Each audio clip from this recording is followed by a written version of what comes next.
দেখো, আমরা তাহলে কি বললাম, বলের ঘাত করলাম। এরপরে জানবো ঘাত বল কি জিনিস। দেখো, ঘাত বল পড়ার আগে একটা বলি, ঘাত বল হচ্ছে এক প্রকার বল। ঠিক আছে, যেমন বলের ঘাত কি হচ্ছে ভরবেগের পরিবর্তন, কিন্তু ঘাত বলটা হচ্ছে এক প্রকার বল। তাহলে দুটো বল কথা লেখা আছে কেন? এটা হচ্ছে ঘাত বলটা হচ্ছে বলের ঘাতের কারণ। ঠিক আছে, আর ঘাত বলটা হচ্ছে তার কারণ।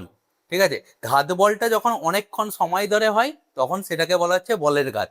আর ঘাত বলটা কি, যখন একটা বৃহৎ মানের বল যখন অল্প সময়ের জন্য কাজ করে সেটাকে কি বলা হচ্ছে, ঘাত বল বলা হচ্ছে। আর বলের ঘাতটা কি ছিল, যখন একটা বল অনেকক্ষণ সময় ধরে কাজ করে।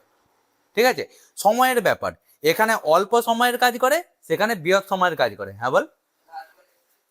ঘাত মানে ঘা দেওয়া, এক কথায়। ঠিক আছে, যেমন এই যে এখানে লিখেছি হাতুড়ি দিয়ে পেরেক পুঁতা, তার মানে কি হাতুড়ি দিয়ে পেরেকে একটা মারছি, তাহলে পেরেকের সঙ্গে হাতুড়ির সংযোগ কতক্ষণ হচ্ছে, কয়েক মিলি সেকেন্ড। বা আমরা ব্যাট দিয়ে বলকে যখন মারি তখন কি হয়, ব্যাটের সঙ্গে বলের সংযোগ কতক্ষণ হয়, কয়েক মিলি সেকেন্ড। বা ফুটবলে যখন লাথি মারি তখন ফুটবলের সঙ্গে পায়ের সংযোগ কতক্ষণ, কয়েক মিলি সেকেন্ড। তো ওই মিলি সেকেন্ডে যে বলটা আমি দিচ্ছি বৃহৎ মানের বলটা, সেটাকেই কি বলা হচ্ছে, ঘাত বল বলা হচ্ছে। বুঝে গেছে? এবার তাহলে ঘাত বল সমান কি, একটা বৃহৎ মানের বল। তাহলে ঘাত বলের মাত্রা কি হবে, যেটা বলের মাত্রা সেটাই হবে। তাহলে বলের মাত্রা আমরা কি জানি, ml (T⁻²) হলো। আর কি করে, ঘাত বল হলো কি বলের ঘাতের কারণ। ঠিক আছে, যখন মানে একটা বল, এটা একটা বৃহৎ পরিমাণ বল, সেটাকেই বলা হচ্ছে ঘাত বল। ঠিক আছে।